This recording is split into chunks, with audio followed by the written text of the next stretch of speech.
I know you guys can't tell. Listen, everything I'm saying right now is important to me. I need to say these things to keep myself focused on what I'm doing. Where is it? There it is.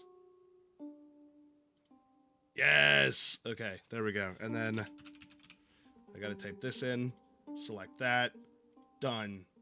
Okay, I don't know when it'll come in, but there is a new emote that has been uploaded. Hopefully that will come through.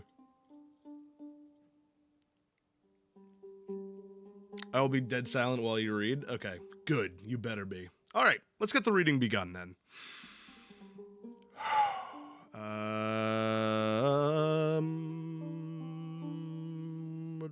What just happened? I can't see chat. There it is. There it is. There it is. Beautiful. It's goddamn beautiful. All right, here we go. So, last time we were with Telemachus, and he went out and did his thing of asking around about his dad, and found out that I believe he found out that he's trapped on an island. I'm pretty sure he did. And now the suitors who have been going after his mom like a bunch of freaks are going to try to murder him on his way back, if I remember correctly. I'm just going over my keybinds for a moment because I'm going to turn them off. Specifically, if I could just turn Shaw and Get Good off. How do I do that? Sounds. No, my soundboard. Yes. Can I just, yeah. Actually, can I just like, if I just. Get Good! I just have to play it in order to do it. There. What if I'm just gonna turn the volume all the way down on Get Good and Shaw while I read. That way I can change pages good. There we go. I think it's a subscriber-only emote because it's animated. Sorry, Alibaba. Book 5. From the Goddess to the Storm. Let's begin. Then dawn rose up from the bed with Lord Tithonus to bring the light to deathless gods and mortals. The god sat down for counsel with the great thunder lord Zeus. Athena was concerned about Odysseus's many troubles, trapped by the nymph Calypso in her house. Father and all immortal gods, she said, no longer let a sceptered king be kind or gentle or pay heed to right and wrong. Let every king be cruel, his acts unjust. Odysseus ruled gently like a father, but no one even thinks about him now. The wretched man is stranded on an island. Calypso forces him to stay with her. He cannot make his way back to his country. He has no ships, no oars, and no companions to help him sail across the wide-backed sea. His son has gone for news of his lost father in sandy Pylos and in splendid Sparta. They plot to kill the boy when he returns. Smiling at her, Lord Zeus, who heaps the clouds, replied, Ah, daughter, what a thing to say! Did you not plan this all yourself, so that Odysseus could come and take revenge upon those suitors? Now use all your skill. Ensure Telemachus comes home safely, and that the suitors fail and sail away. Then, turning to his son, he said, Dear Hermes, you are my messenger. Go tell the goddess our fixed intention, that Odysseus must go back home. He has endured enough. Without a god or human as his guide, he will drift miserably for 20 days upon a makeshift raft, and then arrive in fertile Scheria. The magical Phoenicians will respect him like a god, and send him in a ship to his dear homeland, with gifts of bronze and heaps of gold and clothing, more than he would have brought with him from Troy, if he had come directly with his share of plunder. It is granted him to see the one he loves beneath his own high roof in his own country. Hermes heard these words At once he fastened on his feet the sandals of everlasting gold with which he flies on breath of air across the sea and land. He seized the wand he uses to enchant men's eyes to sleep or wake as he desires, and flew. The god flashed bright in all his power. He touched Pieria, then from the sky he plunged into the sea and swooped between the waves, just like a seagull catching fish, wetting its whirring wings in tireless brine. So Hermes scudded through the surging swell, then finally he reached the distant island, stepped from the indigo water to the shore, and reached the cavern where the goddess lived. There sat Calypso with her braided curls. Beside the hearth a mighty fire was burning. The scent of citrus and of brittle pine suffused the island. Inside she was singing and weaving with a shuttle made of gold. Her voice was beautiful.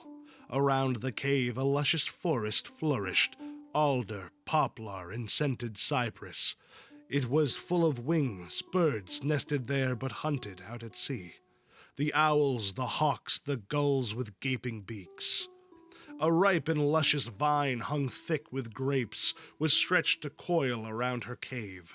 4 springs spurted with sparkling water as they laced with crisscrossed currents intertwined together. The meadow softly bloomed with celery and violets. He gazed around in wonder and joy at sights to please even a god. Even the deathless god who once killed Argos stood still, his heart amazed at what he saw. At last he went inside the cave. Calypso, the splendid goddess, knew the god on sight. The deathless gods all recognize each other, however far away their homes may be. But Hermes did not find Odysseus, since he was sitting by the shore as usual, sobbing in grief and pain. His heart was breaking. In tears he stared across the fruitless sea. Divine Calypso told her guest to sit upon a gleaming, glittering chair and said, "Dear friend, Lord Hermes of the Golden Wand, why have you come? You do not often visit. What do you have in mind? My heart inclines to help you if I can, if it is fated. For now, come in and let me make you welcome." At that the goddess led him to a table, heaped with ambrosia, and she mixed a drink, red nectar. So mercurial Hermes drank, and ate till he was satisfied, and then the diplomat explained why he had come. "You are a goddess, I a god, and yet you ask why I am here. Well, I will tell you. Zeus ordered me to come, I did not want to. Who would desire to cross such expanse of endless salty sea? No human town is near here where gods can get fine sacrifices. Still, none can sway or check the will of Zeus. He says the most unhappy man alive is living here, a warrior from those who fought the town of Priam for 9 years, and in the 10th they sacked it and sailed home. But on the journey back they wronged Athena. She roused the wind and surging sea against them, and all his brave companions were destroyed, while he himself was blown here by the waves.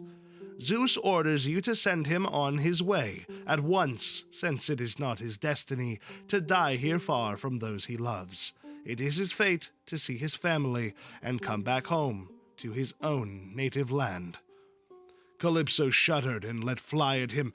"You cruel, jealous gods! You bear a grudge whenever a goddess takes a man to sleep with as a lover in her bed. Just so the gods who live at ease were angry when rosy-fingered Dawn took up Orion, and from her golden throne chaste Artemis attacked and killed him with her gentle arrows. Demeter with the cornrows in her hair indulged her own desire, and she made love with Iasion in triple-furrowed fields, till Zeus found out, hurled flashing flame, and killed him. So now you male gods are upset with me for living with a man I saved. Zeus pinned his ship and with his flash of lightning smashed it to pieces. All his friends were killed out on the wine-dark sea. This man alone, clutching the keel, was swept by wind and wave, and came here to a home. I cared for him and loved him and vowed to set him free from time and death forever. Still, I know no other god can change the will of Zeus. So let him go, if that is Zeus's order, across the barren sea. I will not give an escort for this trip across the water. I have no ships or rowers, but I will share with him what I know with him and gladly give useful advice so he can safely reach his home." The mediator, Zeus's servant, replied, "Then send him now. Avoid the wrath." I gotta press the down arrow. "Avoid the wrath of Zeus. Do not enrage him, or one day his rage will hurt you." With these words, he vanished.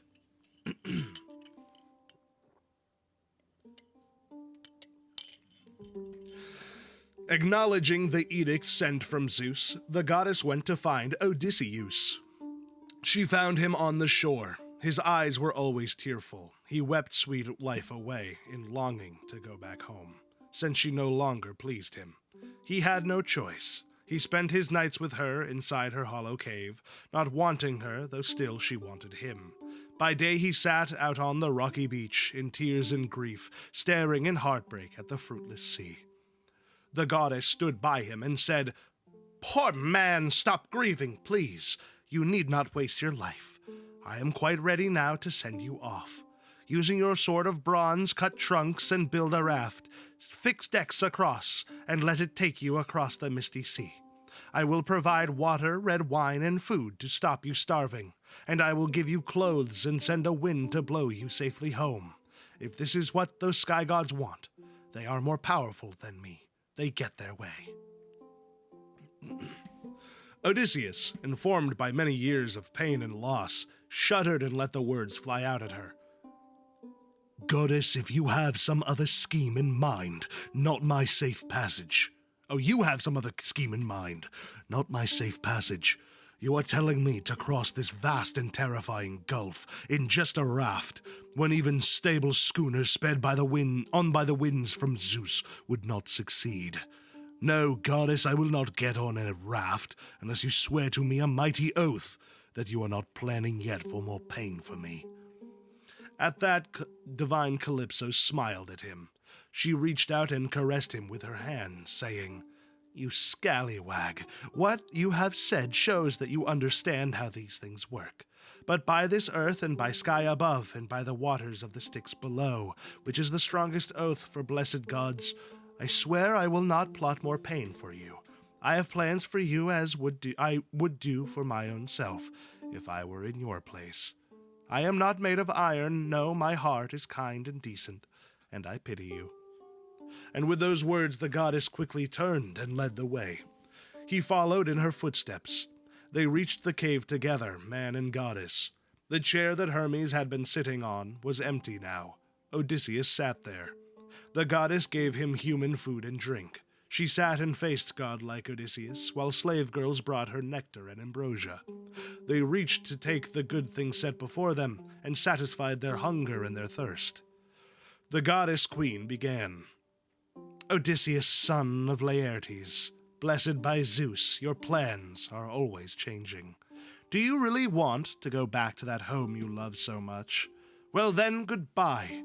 But if you understood how glutted you will be with suffering before you reach your home, you would stay here with me and be immortal.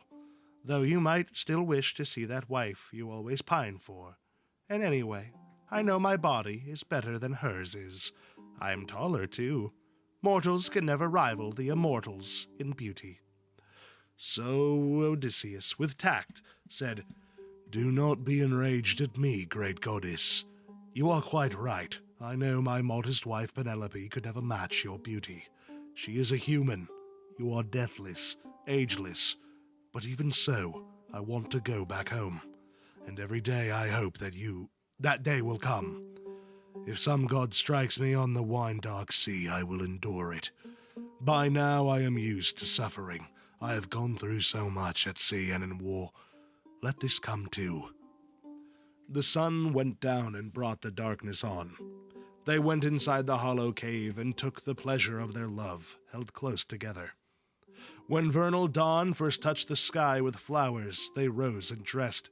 Odysseus put on his cloak and tunic, and Calypso wore her fine long robe of silk. Round her waist she wrapped a golden belt and veiled her head.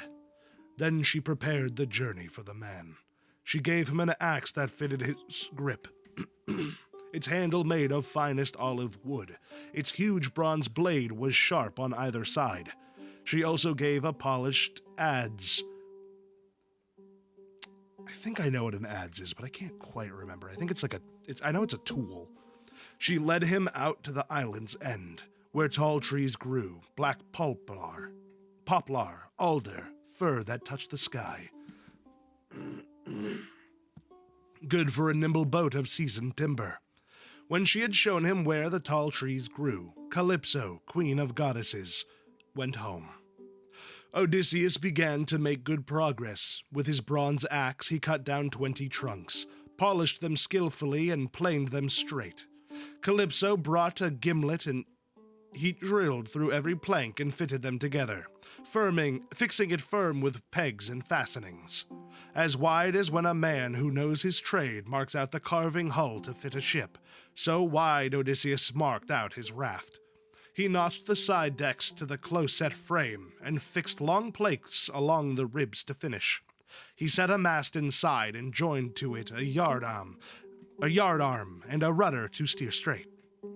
He heaped the boat with brush and caulked the sides with wickerwork to keep the water out. Calypso brought him fabric for a sail, and he constructed that with equal skill. He fastened up with braces, clews, and halyards, and using levers launched her on the sea. The work had taken 4 days. On the 5th, Calypso let him go. She washed and dressed him in clothes that smelled of incense. On the raft she put a flask of wine, a bigger flask of water, and a large supply of food. She sent him off with gentle, lukewarm breezes. Gladly Odysseus spread out his sails to catch the wind. With skill he steered the rudder. No sleep fell on his eyes. He watched the stars, the Pleiades, late-setting Boötes, and Bear, which people also call the Plough, which circles in one place and marks Orion, the only star that has no share of ocean. Calypso, queen of goddesses, had told him to keep the bear on his left side while sailing. He sailed the sea for 7 days and 10, and on the 18th day, a murky mountain of the Phoenician island appeared. It rose up like a shield beyond the misty sea. Returning from the Ethiopians and pausing on Mount Solyma, Poseidon, master of earthquakes, saw the distant raft. Enraged, he shook his head and told himself, "This is outrageous. So it seems the gods have changed their plans about Odysseus while I was absent. He has almost reached Phoenicia, where it is his destiny to flee the rope of pain that binds him now. But I will goad him to more misery till he is sick of it." He gathered up the clouds and seized his trident and stirred round the seas and roused the gusts of every wind and covered earth and sea with fog. Night stretched from heaven. Eris, Notus, blasting Zephyr, and Boreas, the child of sky, all fell and rolled a mighty wave. Odysseus grew weak at knees, and he cried in despair, More pain. How will it end? Am I afraid the goddess spoke the truth, that I will have a sea of sufferings before I reach my homeland? It is coming true. Zeus whirls the air. Look at those clouds. He agitates the waves as winds attack from all directions. I can hold on to one thing, certain death.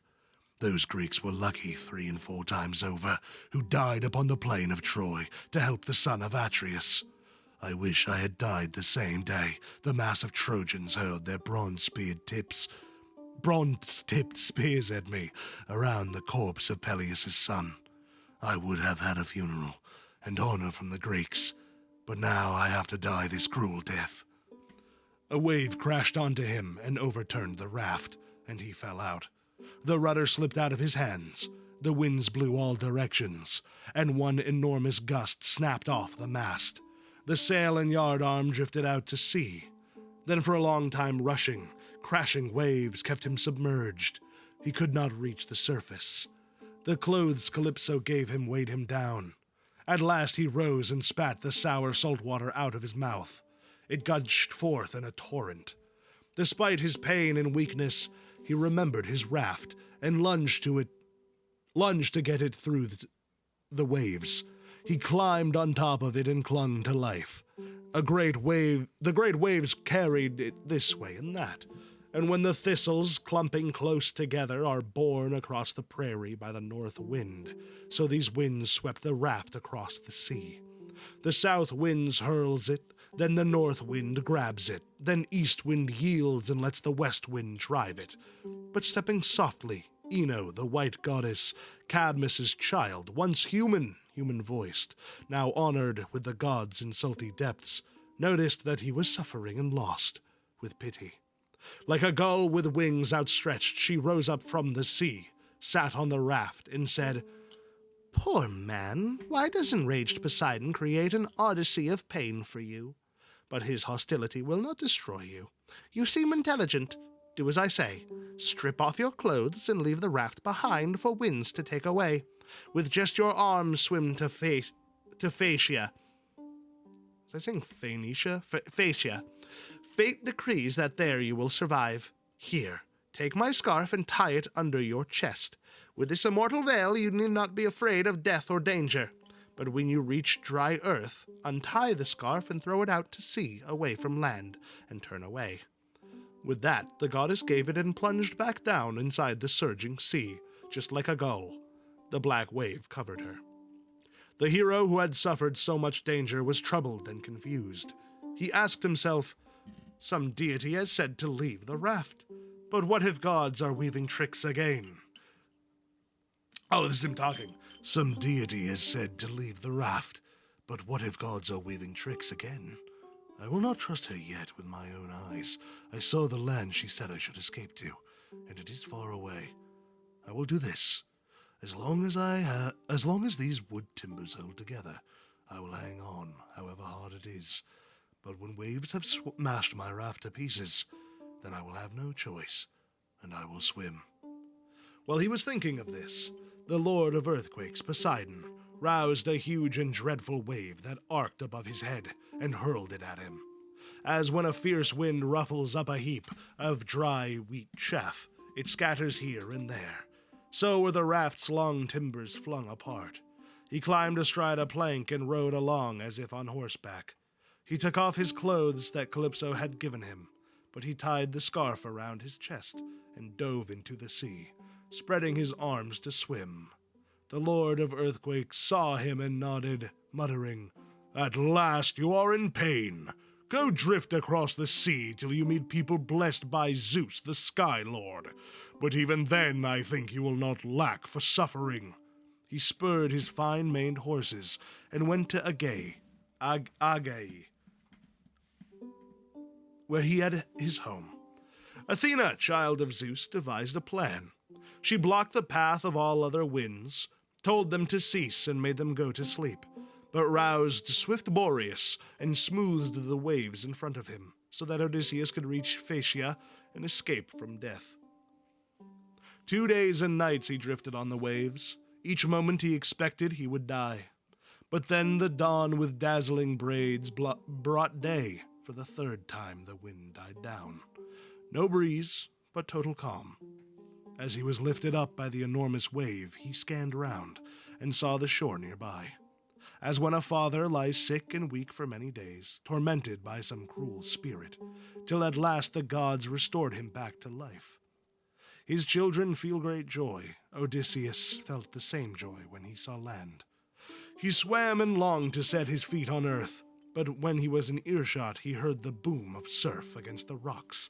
The mighty waves were crashing on the shore, a dreadful belching. Everything was covered in salty foam. There were no sheltering harbors for ships, just sheer crags, reefs, and solid cliffs. Odysseus's heart and legs gave way, shaken but purposeful. He told himself, "Zeus went beyond my hopes and let me see dry land. I made it cutting the abyss, but I see no way from this grave sea. There are steep cliffs offshore, and all around the rushing waters roar. The rock runs sheer, the sea is deep near shore. There is no way to set my feet on land without disaster. If I attempt to scramble out, a wave will seize me and dash me on the ragged rock. A useless effort. But if I swim on farther, looking for bays or coves or slanting beaches, storm winds may seize me once again and drag me, howling with grief, towards the fish-filled sea. A god may even send a great sea monster, the kind that famous Amphitrite rears. Amphitrite. I know Poseidon wants to do me harm. As he was thinking this, the waves grew big and hurled him at the craggy shore. His skin would have been ripped away and his bones smashed had not Athena given him a thought. He grabbed a rock as he was swept along with both hands and clung to it, groaning, till a wave passed by. But then the swell rushed back and struck him hard and hurled him out to sea. As when an octopus, dragged from its den, has many pebbles sticking to its suckers, so his strong hands were skinned against the rocks. A mighty wave rolled over him again. He would have died too soon, in misery, without the inspiration of Athena. He came up from the wave that spewed to shore and swam towards the land, in search of beaches with gradual slopes, or inlets from the sea. He swam until he reached a river's mouth with gentle waters. That place seemed ideal, smooth and not stony. Sheltered from the wind, he sensed its current. In his heart he prayed. Unknown God, hear me. How I longed for you. I have escaped the salt sea and Poseidon. Even the deathless gods respect a man who is as lost as I am now. I have gone through so much and reached your flowing streams. Pity me, Lord. I am your supplicant. The current ceased. The river god restrained the waves and made them calm. He brought him safe into the river mouth. His legs cramped up. The sea had broken him. His swollen body gushed brine from mouth and nostrils. Where he lay, winded and silent, hardly fit to move. A terrible exhaustion overcame him. When he could breathe and think again, he took the goddess's scarf off and let it go into the river flowing to the sea. Strong current swept it down, and Ino's hands took it. He crawled on land and crouched beside the reeds and bent to kiss life-giving earth. And trembling, he spoke to his own heart. What now? What will become of me? If I stay up all wretched night beside this river, the cruel forest and gentle dew together may finish me. My life is thin and with weakness. At dawn a cold breeze blows beside the river. But if I climb the slope to those dark woods and go to rest in that thick undergrowth, letting sweet sleep take hold of me and losing my cold and weariness, wild beasts may find me and treat me as their prey. But he decided to go into the woods. He found a place beside a clearing near the water's edge. He crawled beneath two bushes grown together of thorn and olive. No strong, wet wind could blow through them. No shining sunbeam could ever strike them. No rain could penetrate them. They were growing so thickly intertwined. Odysseus crept under, and he scraped a bed together of leaves. There were enough to cover two against the worst winter. Seeing this, the hero who had suffered for so long was happy. He lay down inside and heaped more leaves on top. As when a man who lives out on a lonely farm that has no neighbors buries a glowing torch inside black embers to save the seed of fire and keep a source, so was Odysseus concealed in leaves. Athena poured down sleep to shut his eyes, so all his painful weariness could end. End of Book 5. How long is Book 6? Oh, Book 6 is quite short. We'll do Book 6 as well.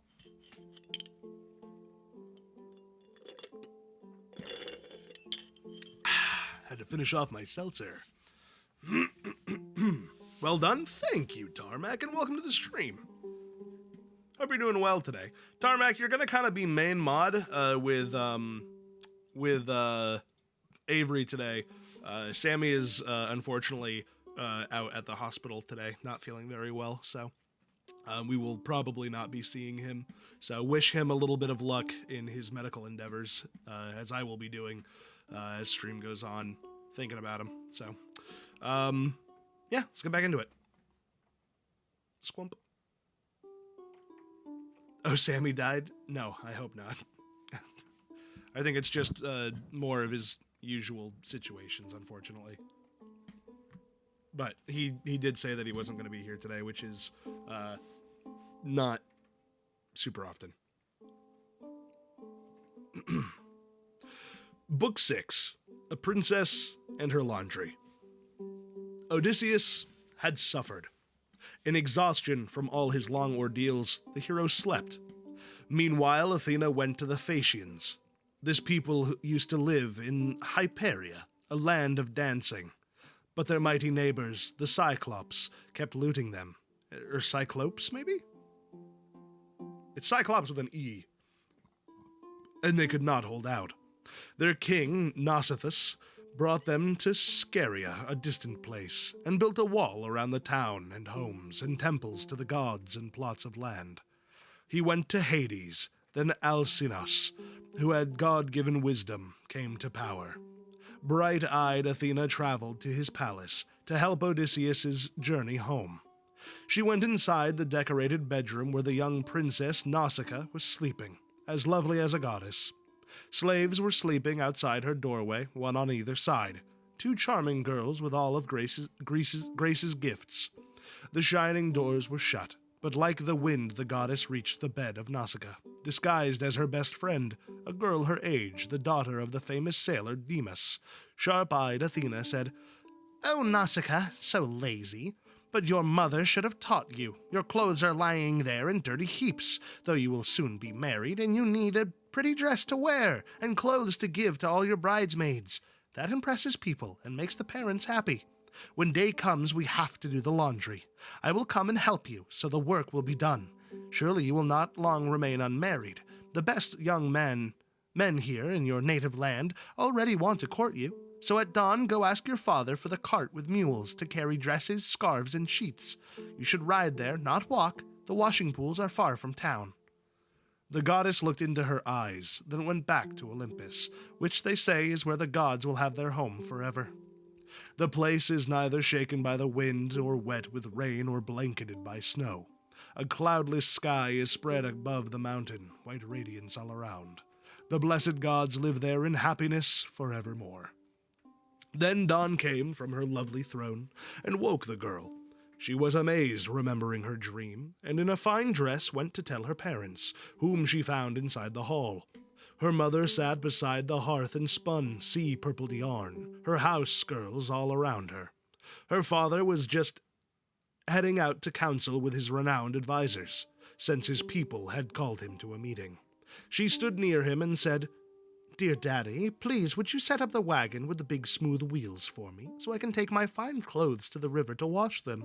They are dirty, and you too should wear clean clothes for meeting your advisors, dressed in your best to make important plans. Your 5 sons also, 2 of whom are married, but 3 are strapping single men. They always want to wear nice fresh laundered clothes when they are going dancing. This is on my mind." She said this since she felt too shy to talk of marriage to her father. But he knew and answered, "Child, I would not grudge the mules or anything you want. Go on, the slaves can fit the wagon with its cargo rack." He called the household slaves, and they obeyed. This made the wagon ready and inspected its wheels, led up the mules, and yoked them to it. The girl brought out the multicolored clothes and put them on the cart, while in a basket her mother bagged nutritious food for her, a varied meal with olives, cheese, and wine, stored in a goatskin. Then the girl got in. Her mother handed her a golden flask of oil to use when she had her bath. Then Nausicaa took up the whip and reins, and cracked the whip. My God! The mules were on their way, eager to go and rattling the harness. Bringing the clothes and the girl and all her slaves, they reached the lovely river where the pools were always full. The water flows in streams and bubbles up from underneath, to wash even the dirtiest of laundry. There they freed the mules and drove them to the river, to graze on honeyed grass beside the stream. The girls brought out the laundry from the cart, and brought it to the washing pools and trod it, competing with each other.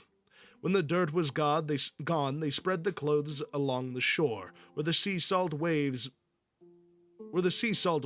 pebbles to the beach. They bathed and rubbed themselves with olive oil. Then they sat on the riverbank and ate and waited for the sun to dry their clothes. But when they finished eating, they took off their headscarves to play ball. The white-armed princess led them in play, like Artemis the archer, running across the heights of Tagetis and Erymanthus. She is glad to run with boars and fleet-footed deer. The rustic daughters of Zeus, the Aegis king, play round about her, while Leto is delighted in her heart, seeing her daughter far above the rest, though all are beautiful. So Nausicaa stood out above them all. But when the girl was thinking she should head home and yoke the mules and pack the laundry up again, Athena's eyes flashed bright. Odysseus must wake up, see the pretty girl, and have an escort to the town of the Phaeacians. The princess threw the ball towards a slave girl, who missed the catch. It fell down into an eddy. The girl started screaming very loudly. Odysseus woke up and thought things over. What is this country I have come to now? Are all the people wild and violent, or good, hospitable, God-fearing? I heard the sound of female voices. Is it nymphs who frequent the craggy mountain-tops and river streams and meadows lush with grass? Or could this noise I hear be human voices? I have to try to find out who they are. Odysseus jumped out from the bushes, grasping a leafy branch, he broke it off to cover his manly private parts. Just as a mountain lion trusts its strength, and beaten by the rain and wind, its eyes burn bright as it attacks the cows or sheep or wild deer, and hunger drives it on to try the sturdy pens of sheep, so need impelled Odysseus to come upon the girls with pretty hair, though he was naked. All caked with salt, he looked a dreadful sight. They ran along the shore quite terrified, some here, some there. But Nausicaa stayed still. Athena made her legs stop trembling and gave her courage in her heart. She stood there. He wondered, should he touch her knees or keep some distance and use charming words to beg the pretty girl to show him to the town and give him clothes? At last he thought it best to keep some distance and use words to beg her. The girl might be alarmed at being touched. His words were calculated flattery. My lady, please, are you divine or human?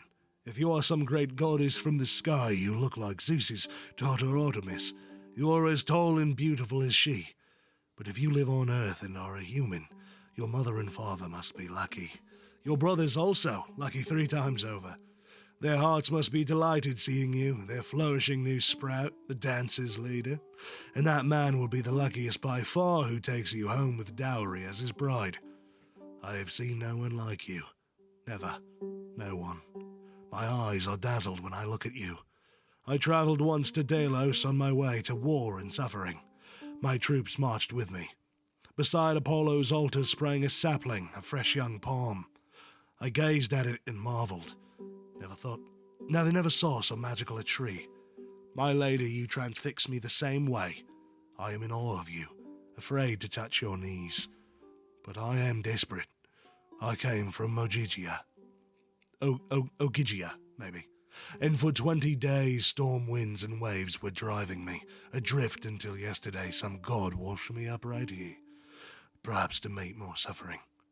I think my troubles will not end until the gods have done their all. My lady, pity me. Battered and wrecked I come, but to you first, and I know no one else in this whole country. Show me the town, give me some rags to wear, if you brought any clothes when you came here. So may the gods grant all your heart's desires, a home and a husband, somebody like-minded. For nothing could be better than when 2 live in one house, their minds in harmony, husband and wife. Their enemies are jealous, their friends delighted, and they have great honor. Then white-armed Nausicaa replied, Well, stranger, you seem a brave and clever man. You know that Zeus apportions happiness to people, to good and bad, each one as he decides. Your troubles come from him, and you must bear them. But since you have arrived here in our land, you will not lack for clothes or anything a person needs in time of desperation. Odysseus would have died if he came to America. I will show you the town.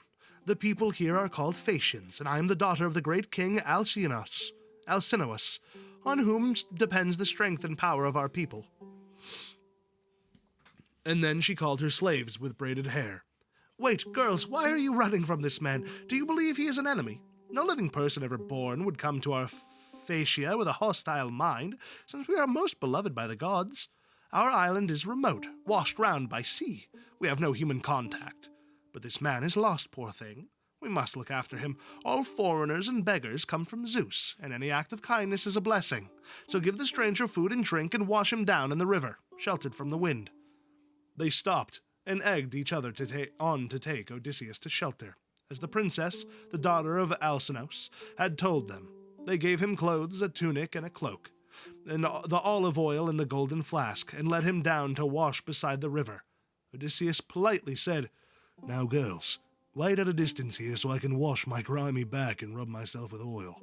It's been quite a while since I've done it. Please let me wash in private. I'm shy of being naked with you, pretty girls with lovely hair." So they withdrew and told their mistress. Then he used the river water to scrub the brine from his back and shoulders and wash the crusty sea salt from his hair. But when he was all clean and richly oiled, dressed in the clothes the young unmarried girl had given him, Athena made him look bigger and sturdier, and made his hair grow curling tendrils like a hyacinth. I'm guessing that's a flower. As when Athena and Hephaestus teach a knowledgeable craftsman every art, and he pours gold on silver, making objects more beautiful, just so Athena poured attractiveness across his head and shoulders. Oh my god, she's making him sexy. Then he went off and sat beside the sea. His handsomeness was dazzling. The girl was shocked. She told her slaves with tidy hair, "Now listen to me, girls. The gods who live on Mount Olympus must have wished this man to come into contact with my godlike people. Before he looked so poor and unrefined, now he is like a god that lives in heaven. I hope I get a man like this as a husband, a man that lives here and would like to stay. But, girls, now give the stranger food and drink." She gave her orders, and the girls obeyed. They gave Odysseus some food and drink. He wolfed down the food and drank. He was half starved. It had been ages since he tasted food. Then white-armed Nausicaa had formed a plan. Folding the clothes, she packed them in a wagon and yoked the mules, and then she climbed inside. She gave Odysseus some clear instruction. "Stranger, get ready. You must go to town, and you and I will have the best of all our people. And I will have you meet the best of all our people. You seem smart. Do as I say. While we are passing through the fields and farmlands, you have to follow quickly with the girls behind the mules, and let me lead the way. Then we will reach the lofty city wall, where the scenic port on either side, and one slim gate, where curved ships are drawn up along the road, a special spot for each, and the meeting place surrounds Poseidon's shrine, fitted with heavy stones set deep in earth. And there the workers make the ship's equipment, cables and sails, and there they play in the oars. Phaeacians do not care for archery. Their passion is for sails and oars and ships, on which they love to cross the dark gray ocean. The people in the town are proud. I worry they will speak against me. Someone rude may say, 'Who is that big strong man with her? Where did they find that stranger? Will he be her husband? She has got him from a ship, a foreigner, since no one lives near here, or else a god, the answer to her prayers, descended from the sky to hold her tight. Better if she has found herself a man from elsewhere, since she scorns the people here, although she has so many noble suitors. So they will shame me. I myself would blame a girl who got too intimate with men before her marriage, and who went against her loving parents' rules. But listen, stranger, I will explain the quickest way to gain my father's help to make your way back home. Beside the road there is a grove of poplars. It has a fountain and a meadow around it. It is Athena's place, where father has his orchard and estate, as far from town as human voice can carry. Sit down there and wait until I reach my father's house in town. But when you think I have arrived, walk on and ask directions to the palace of King Alcinous, my mighty father. It should be very easy finding it. A tiny child could guide you there. It is unlike the other houses in Phaeacia. Go through the courtyard to the house, and on straight to the great hall. You will find my mother sitting beside the hearth by firelight and spinning her amazing purple wool. She leaned... Ow! Fuck! Sorry, I hurt my fucking hand. Ooh! Ow! Ouchie babouchie. Where was I? My father has a throne right next to hers. He sits and sips wine just like a god, but pass him by, embrace my mother's knees to supplicate. If you do this, you quickly will reach your home, however far it is, in happiness. If she is goodly to you and looks upon you kindly in her heart, you can be sure of getting to your house, back to your family and native land. With that, she used her shining whip to urge the mules to go. They left the river streams and trotted well and clipped their hooves along. She drove an easy pace to let her slaves and great Odysseus keep up on foot. The sun was setting when they reached the grove, the famous sanctuary of Athena. Odysseus sat in it, and at once he prayed to mighty Zeus's daughter. Hear me, daughter of Zeus, unvanquished queen. If ever when the Earthshaker God was wrecking me, you helped me. May they pity me and give me kind welcome in Phasia. And Athena heard him, but did not appear to him, respecting her own brother in his fury against Odysseus, until he reached home. End of book 6.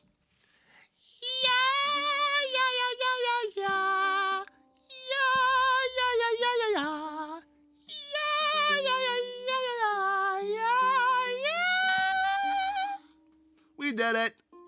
That's another 2 chapters done, baby.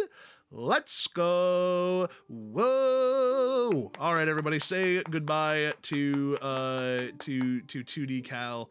PNG Cal is going to die now. He's gone. I killed him. I killed him with my bare fucking hands. So we are going to play Final Fantasy today. However, I'm going to force you guys to watch me play a different game first because I have a Warhammer addiction and I really want to play it because I got it because it was on sale and I really want to play it. Pre FF3. Wait, I'll just call it.